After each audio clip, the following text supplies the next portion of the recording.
ಬಾಬಿ ನನಗೆ ಸ್ನಾಕ್ಸ್ ಬೇಕು ಯಾರೋ ಒಂದು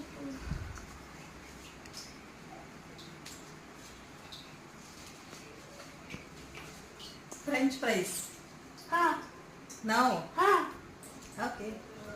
ಥ್ಯಾಂಕ್ ಯು.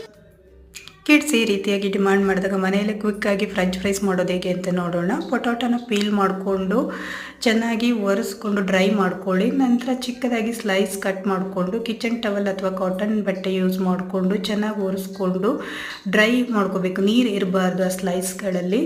ನಂತರ ಎಲ್ಲ ಪೀಸಸ್ಸಿಗೂ ಚೆನ್ನಾಗಿದೆ. Optional but you can use it.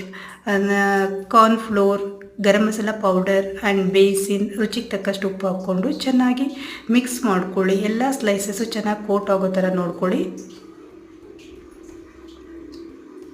ನಂತರ ಒಂದು ಪಾನಲ್ಲಿ ಕುಕ್ಕಿಂಗ್ ಆಯಿಲ್ ಹಾಕ್ಕೊಂಡು ಚೆನ್ನಾಗಿ ಬಾಯ್ಲ್ ಆದಮೇಲೆ ಸ್ಲೈಸ್ ಮಾಡ್ಕೊಂಡಿರೋ ಪೊಟೊಟೊ ಸ್ಲೈಸ್ನ ಚೆನ್ನಾಗಿ ಹಾಕ್ಕೊಂಡು ಫ್ರೈ ಮಾಡ್ಕೊಳ್ಳಿ. ಗೋಲ್ಡನ್ ಬ್ರೌನ್ ಆಗೋ ಥರ ಏನು ಬೇಡ, ಚೆನ್ನಾಗಿ ಕ್ರಿಸ್ಪಿಯಾಗಿ ಬೆಂದಿರೋ ಥರ ಆದರೆ ಸಾಕು.